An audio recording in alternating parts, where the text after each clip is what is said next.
Hey guys, this is Dr. Hub. In case you haven't subscribed, please do subscribe. This is a concise, well-crafted summary and it highlights only the important keywords. Renal cystic lesions and the renal artery stenosis. So under this, first is the renal cystic lesions. First let's look at the ADPKD. ADPKD stands for the autosomal dominant polycystic kidney disease. So here it occurs in the adult patients. So adult patients it involves, and this is with the family history. So the patients have family history of the renal failure. So family history of the renal failure and also the hypertension. So what does the USG show? The USG it shows bilaterally. Bilaterally it is the enlarged kidneys which is seen. So enlarged kidney is seen, and this has the multiple cysts. There is multiple hyperdense regions. So multiple hyperdense regions are also seen. And in case when you're looking at a CT scan, there is both kidneys are enlarged. So both are enlarged and have multiple cysts. In case of MRI, then both are enlarged kidneys have multiple cysts. Then looking at the nephrogram. Nephrogram, there are multiple cysts. They do not take part in the contrast forming and filling defects in the kidney. This is known as a Swiss cheese appearance. The Swiss cheese appearance is seen upon the nephrogram.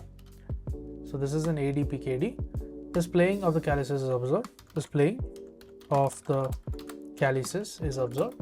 The spider leg appearance is also seen. The calyces are separated from the anterior or from one another. Next, looking at the multiple dysplastic kidney.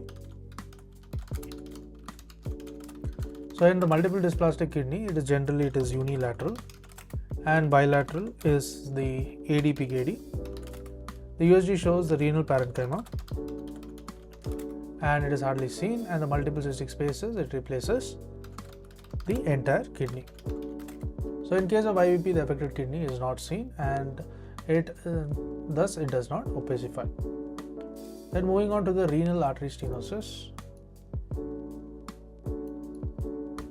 So under this renal artery stenosis, it is due to the atherosclerosis.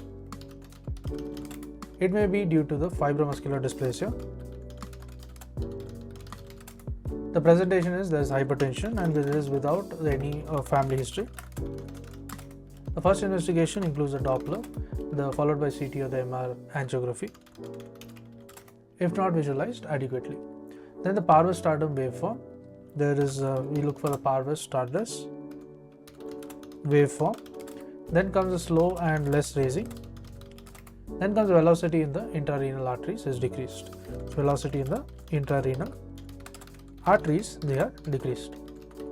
Now looking at the atherosclerosis, it involves the ostium, and in MRA that shows the narrowing, MRA it shows narrowing, that is the renal artery stenosis. Then looking at the fibromuscular dysplasia, this shows it is very common in case of the females. The presentation is hypertension, and in case of MRA, that is MR angiography, it shows a beaded appearance. So beaded appearance is seen, and this is because of the multiple strictures which are present. To learn and grow daily like this, please do subscribe.